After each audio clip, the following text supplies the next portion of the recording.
ila anqal wa an Amr ibn Shu'aib an abihi, dari Amr ibn Shu'aib an abihi wa an jaddihi radhiyallahu anhu qala, diriwayatkan dari Amr ibn Shu'aib dari ayahnya, dari kakeknya.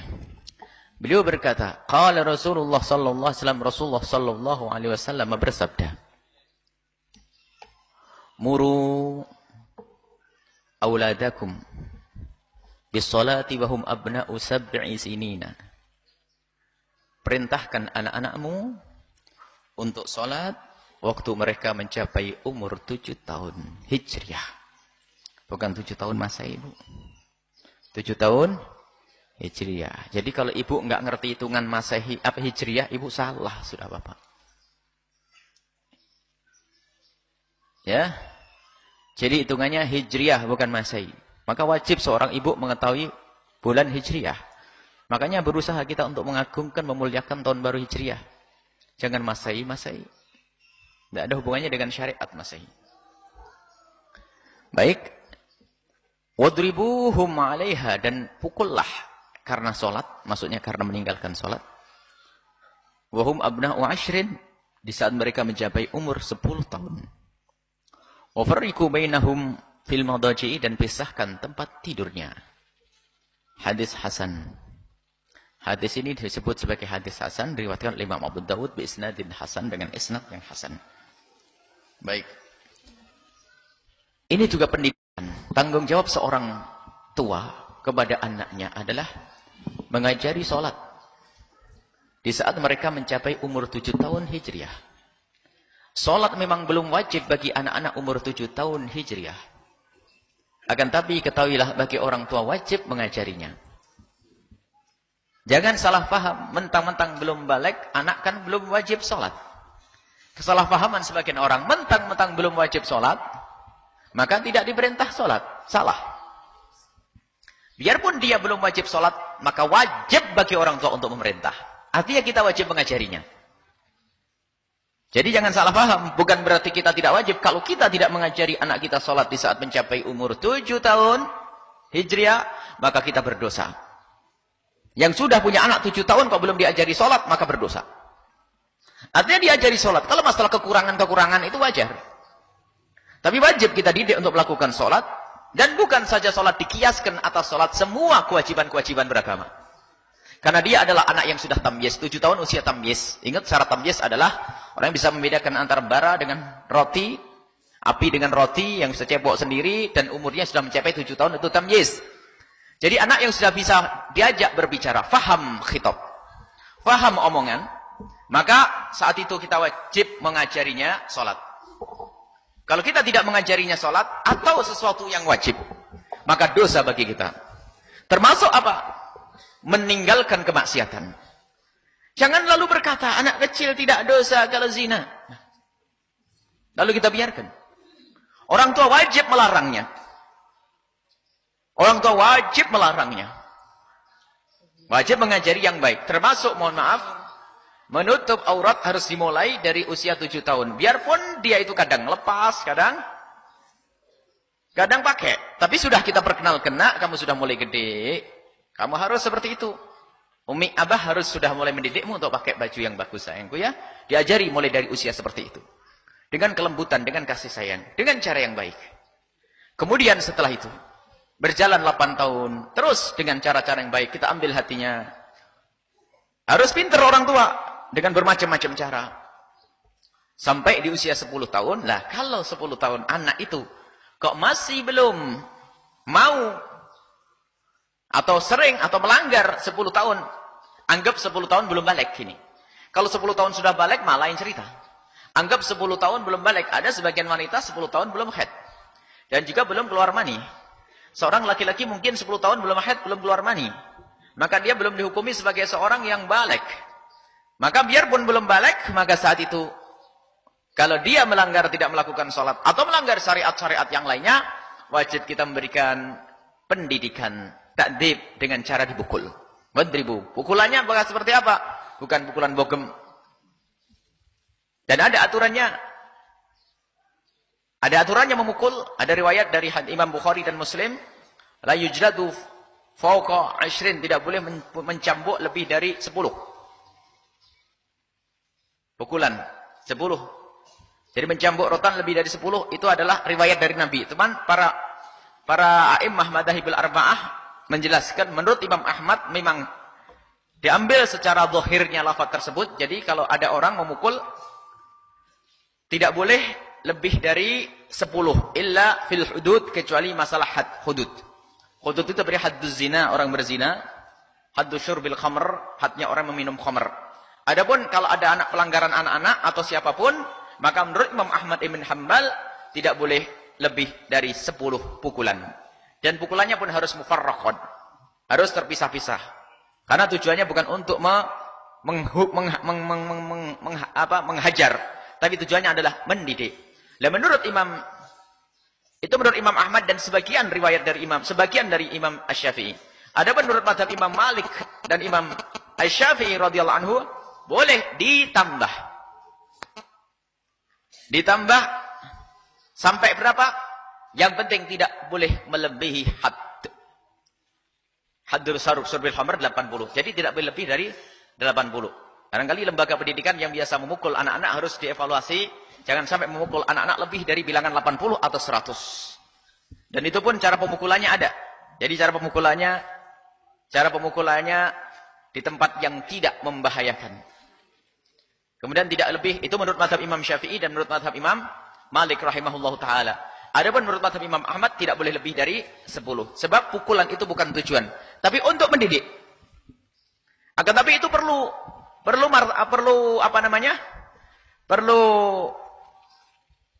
bertahap, tidak langsung dipukul. Pertama, diingatkan. Yang kedua, sampai satu riwayat dari Nabi sallallahu alaihi wasallam, ada salah satu sahabat Nabi itu disuruh, Sayyidina Anas kalau tidak salah, salah satu sahabat Nabi masih kecil suruh mengambil anggur, akhirnya setelah itu anggurnya dicicipin dulu. Kemudian oleh Nabi dia tidak boleh seperti itu, dijewer. Jadi menjewer termasuk pendidikan. Jewer, cubit.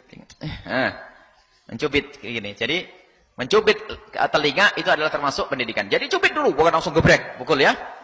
Kemudian bertahap dengan yang lainnya. Mungkin pertama dicaruh rotan tuh, awas hati-hati nak ya, kalau kamu nakal nanti di rotan seperti itu. Dicubit, kemudian saat itu kalau hendak memukul, maka pukulannya pun tidak boleh lebih dari 10 menurut mazhab Imam Ahmad ibn Hanbal, dan adapun menurut mazhabnya Imam Asy-Syafi'i radhiyallahu anhu, maka pukulan tersebut boleh asalkan tidak boleh melebihi, itu ijtihadnya orang yang menegakkan hukum tersebut, tidak boleh melebihi daripada adna al-had, paling rendahnya had. Had itu ada 80 dan 100. 80 peminum khamr dan 100 adalah untuk orang yang melakukan zina dan bukan zina muhsan. Baik, itu adalah cara pendidikan memukul. Jadi ada mukul, tapi pemukulannya pun harus hati-hati.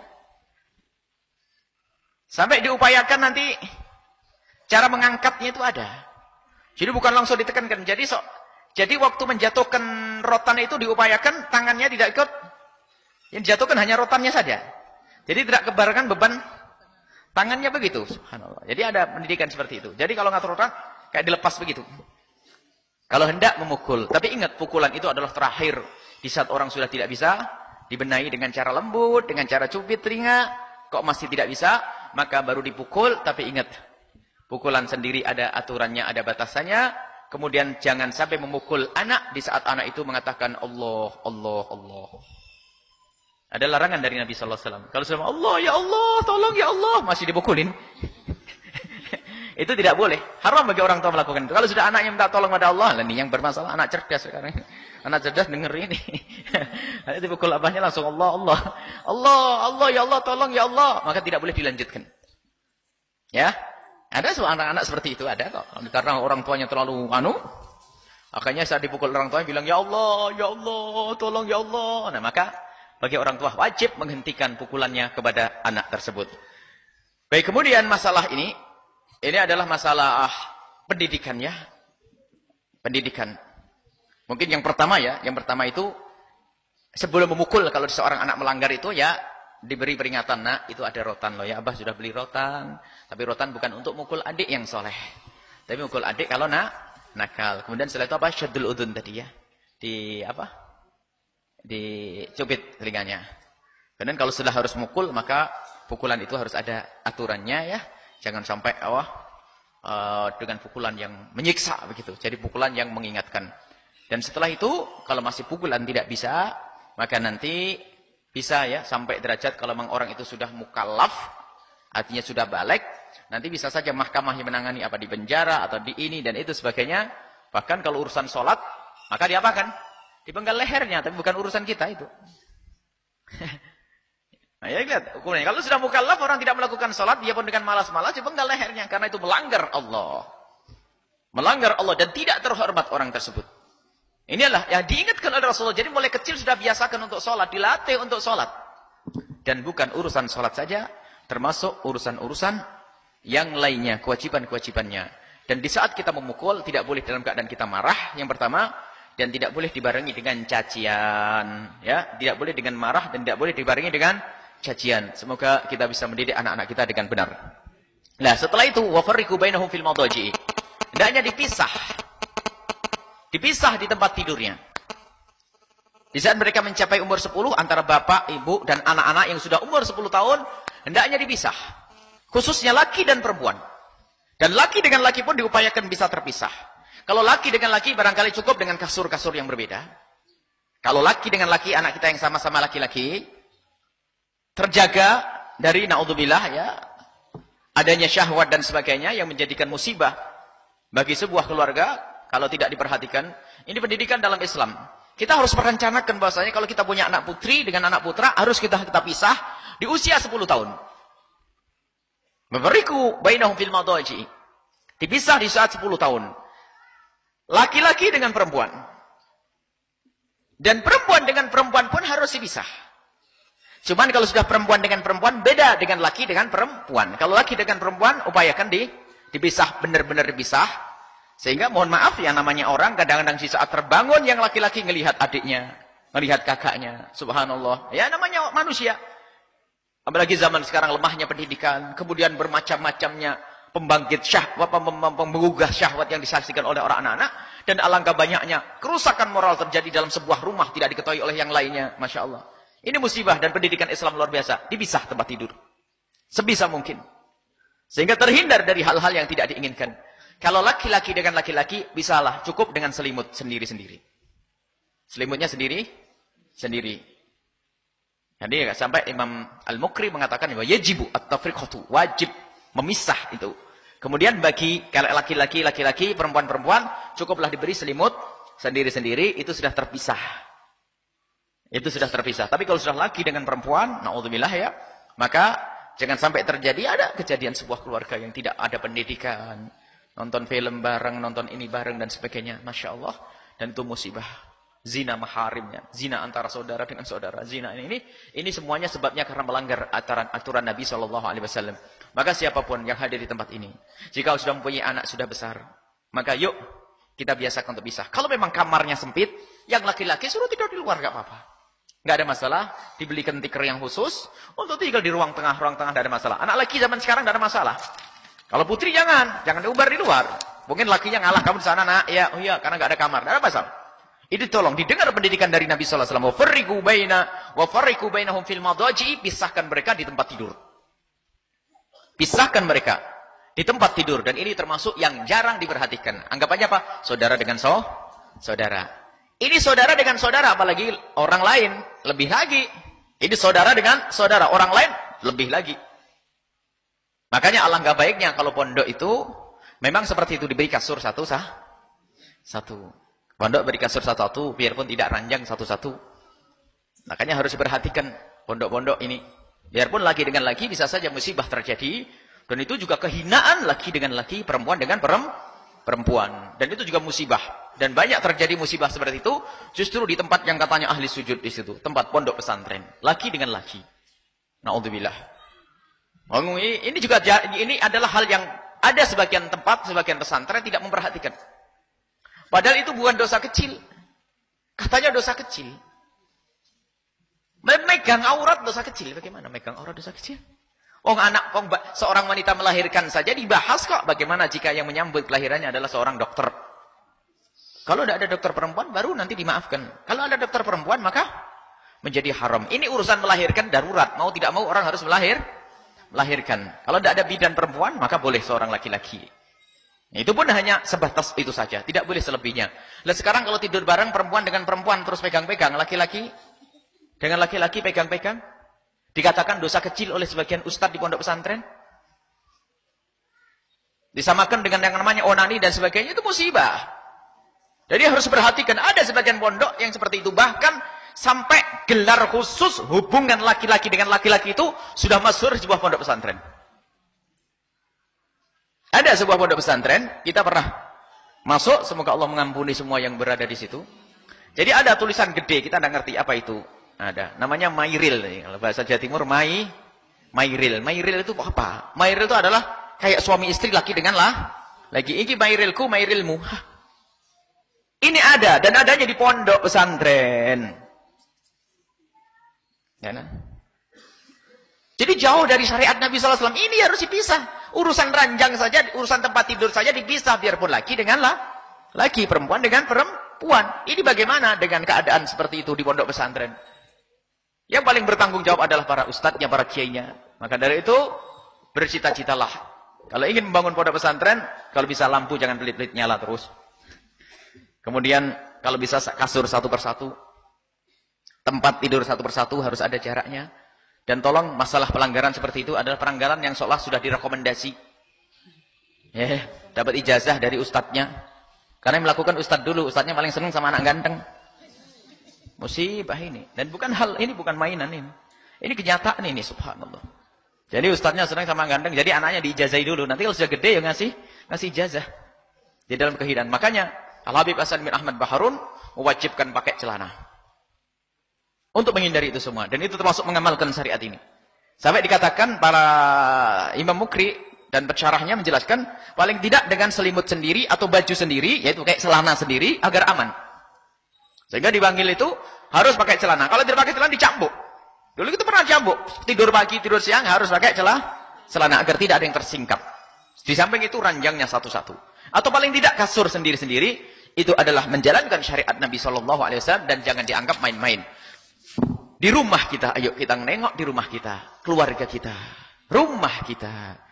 Kalau mungkin ada yang berkata, aduh Buya, boro-boro memisah. Saya keranjang saja nggak punya, kamar tidak punya. Ketahuilah, kalau sesuatu itu kita pikirkan, itu akan dibantu oleh Allah. Orang kampung itu bukan berarti tidak bisa buat WC loh ya. Cuman karena tidak dipikir, hanya menikmati sungai, nggak pernah pikir membuat WC, maka tidak buat tapi punya televisi, punya macam-macam. Kan begitu? Karena tidak dipikirkan. Coba dari awal dipikirkan untuk menjalankan syariat Nabi Muhammad, bisa. Maka pondok pesantren kalau bisa kamar mandinya yang banyak dicita-citakan oleh kiainya. Itu lebih penting daripada masjidnya. Masjidnya bagus, kamar mandinya nanti terbatas, kacau. Kalau masjid mah pakai asbes juga sah sholat di situ. Patok 4, ditinggikan tiangnya pakai bambu juga selesai, sholat sah. Tapi kalau aurat terbuka, haram. Subhanallah. Ini pendidikan dari Nabi. Tempat tidur, waktu tidur tolong dipisah. Dan jangan main-main dengan syariat Nabi SAW. Penting, dipisah. Laki dengan laki, perempuan dengan perempuan. Di saat laki dengan laki pun harus ada aturannya. Kalau laki perempuan, upayakan. Harus. Karena subhanallah, kita tidak tahu apa yang terjadi di malam hari. Mungkin ada yang pengen pipis, pengen apa. Sehingga melihat saudarinya, mungkin yang namanya orang tersingkap atau dalam keadaan tertentu, sehingga bisa terjadi sesuatu yang tidak diinginkan. Apalagi berduaan, kakak beradik biarpun berduaan. Jangan mengentengkan syariat. Setan itu selalu berbisik. Mungkin selama ini tidak pernah kepikiran, tapi di saat melihat saudarinya seperti itu, mungkin menjadi berubah pikirannya. Karena ada iblis yang ketiga. Karena itulah diantisipasi oleh Rasulullah. Wafarriqu bainahum fil madaji'i, dan pisahkan mereka di tempat tidur mereka. Baik, hadis berikutnya, dan ini hadis yang terakhir, besok insyaallah masuk bab bertetangga. Wa an Abi Thurayyah Sabrata bin Ma'bad al-Juhani. Diriwayatkan dari Abi Thurayyah radhiyallahu anhu, qala, beliau berkata, qala Rasulullah sallallahu alaihi wasallam, "Allimus sabiyya as-salata li 7 sinina." Ajari anakmu untuk salat di saat mereka mencapai umur 7 tahun. Wadribu 'alaiha ibna 'ashri sinina. Pukullah saat mereka mencapai umur 10 tahun. Hadis hasan rawahu Abu Daud. Ini hadis disebut hadis hasan, diriwayatkan oleh Imam Abu Daud dan Tirmidzi. Wa qala hadis hasan wa lafdhu Abi Daud, dan lafaznya Abu Daud berbunyi gini. Murus sabiyya, perintahkan anak kecilmu bisolati dengan salat idza balagha, di saat mereka mencapai sab'a sinina, umur 7 tahun. Itu pengulangan maknanya dari hadis yang pertama tadi.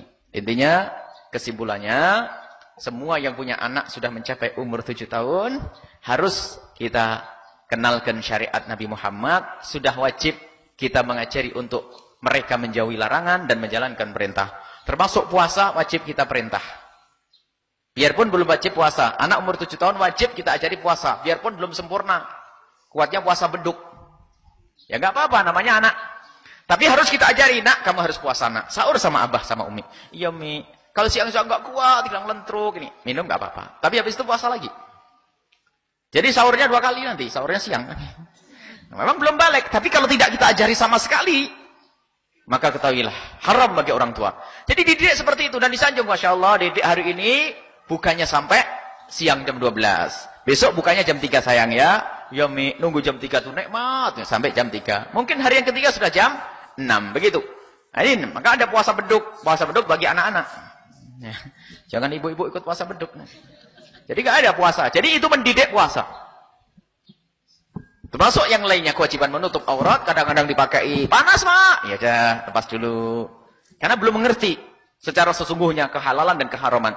Tapi sudah bisa diajak berbicara umur 7 tahun. Tapi kalau sudah balik, maka ia sudah mengerti halal haram, wajib meninggalkan keharaman dan wajib melaksanakan kewajiban. Kalau mereka melanggar kewajiban-kewajiban, nah nanti ada hukumannya. Hukumannya. Sholat ada hukumannya, ini ada hukumannya, semua ada hukumannya.